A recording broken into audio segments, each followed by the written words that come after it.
यानी जो पदोन्नति है, समाजवादी पार्टी पदोन्नति में भी आरक्षण का समर्थन करती है। हम सामाजिक न्याय को आगे बढ़ाने वाली पार्टी हैं, हम आपकी पार्टी हैं। भारतीय जनता पार्टी आरक्षण को खत्म करना चाहती है। कैसे आरक्षण खत्म हो रहा है आपको बताया नहीं जा रहा है।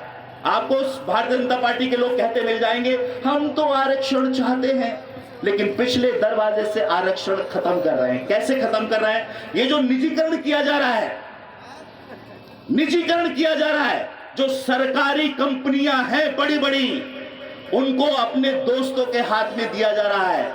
100 रुपए का माल 25 पैसे में बेचा जा रहा है। पहले करते क्या है, सरकारी खर्चे से हवाई अड्डे बनाएंगे बड़े बड़े, लाखों करोड़ों रुपए उन पर खर्च किया जाएगा और बाद में उसको निजीकरण करके अडानी और अंबानी को दे दिया जाएगा। जब हम कोरोना से लड़ रहे थे तो 50 हवाई अड्डे अडानी को दे दिए गए। लखनऊ का हवाई अड्डा सरकारी खर्चे से बना और उसके बाद निजीकरण कर दिया गया और वो अडानी को दे दिया गया। 50 हवाई अड्डे 99 साल के लिए अडानी को दे दिए गए। ये पैसा मेरा और आपका था, किसी के बाप का नहीं था। सरकारी पैसे का इस्तेमाल अडानी और अंबानी के लिए नहीं, मेरे गरीब भाई बहनों के लिए होना चाहिए, जो इस देश की सरकार नहीं कर रही है। निजीकरण करके आरक्षण की व्यवस्था को खत्म किया जा रहा है। कैसे कि जब आप निजी हाथों में बेच देंगे, प्राइवेट कंपनी को दे देंगे तो वो आरक्षण नहीं देगी। आरक्षण तभी तक रहेगा जब कोई भी कंपनी सरकारी रहेगी। जैसे ही वो प्राइवेट हो जाएगी तो आरक्षण खत्म। और इसीलिए मैं कह रहा हूं कि भारतीय जनता पार्टी कहती तो मिल जाएगी कि हम आरक्षण को सपोर्ट करते हैं, हम आरक्षण को आगे बढ़ाना चाहते हैं, लेकिन पिछले दरवाजे से आरक्षण खत्म करना चाहते हैं। एक एक बात जो मैं कह रहा हूं वो सत्यापित बात है, और जाके अखबारों में, इंटरनेट पे चेक कर लेना। बांदा में उत्तर प्रदेश की राज्य यूनिवर्सिटी है, वहां पर पद निकलते हैं लेक्चरर के, और जब फाइनल सिलेक्शन होता है तो हमें पता लगता है कि एक ही जाति के सभी लेक्चरर बन गए, बाकी तो सब अनपढ़ है। एक ही जाति के व्यक्ति पढ़े लिखे हैं इस देश के अंदर, बाकी सब अनपढ़ है। यह है भारतीय जनता पार्टी।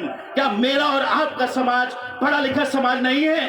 क्या उस बांदा यूनिवर्सिटी में जब लेक्चरर की पोस्ट निकली थी तो क्या मेरे और आपके समाज का एक व्यक्ति योग्य नहीं था जो उस यूनिवर्सिटी में लेक्चरर बन सके? लेकिन नहीं बनेगा, क्योंकि पूरी की पूरी जो विचारधारा है वो सामाजिक न्याय के खिलाफ है, वो गरीबों के खिलाफ है, वो पिछड़ों के खिलाफ है, वो दलितों के खिलाफ है।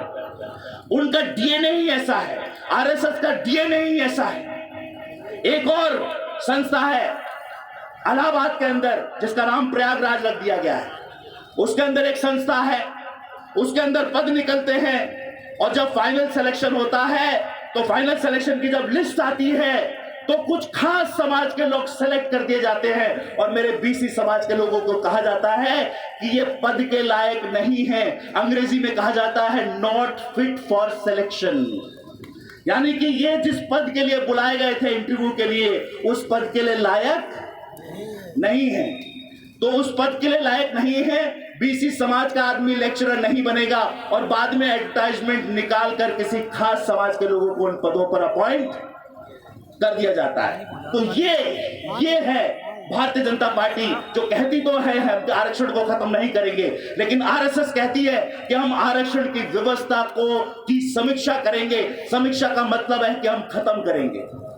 मुझे एक बात बता दीजिए, अगर कोई व्यक्ति अपंग है और उसको स्वस्थ व्यक्ति के साथ दौड़ लगाने के लिए कहेंगे तो यह अन्याय होगा कि नहीं होगा? एक अपंग व्यक्ति को स्वस्थ व्यक्ति के साथ अगर आप दौड़ाएंगे तो उस अपंग व्यक्ति के साथ अन्याय होगा। भारतीय जनता पार्टी कहती है दोनों साथ भागो। कैसे भाग सकते हैं? जब तक जो कमजोर है उसको सुविधाएं नहीं दी जाएंगी तब तक अपंग व्यक्ति के साथ अन्याय होगा। आरएसएस के लोग कहते हैं कि जाति खत्म करो,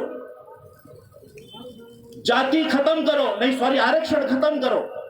लोग मिल जाएंगे आपको कहते हुए, ट्रेनों में बसों में आरक्षण के खिलाफ बात करते हुए मिल जाएंगे। मैं उनसे कहता हूं जो पहले आया है वो पहले जाएगा।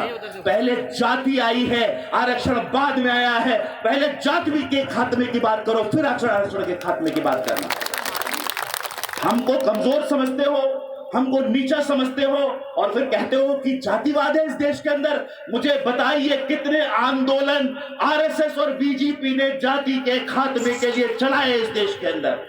सरकारें बनाने के लिए, बिगाड़ने के लिए अपने आंदोलन चलाए होंगे, लेकिन जाति को खत्म करने के लिए आरएसएस ने, बीजेपी ने एक भी आंदोलन अगर चलाया हो तो मुझे बताइए।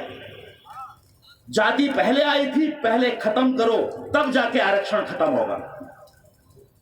दूसरा, आप सब किसान लोग हैं, दो बीज ले लीजिए, दोनों की बराबर ताकत है।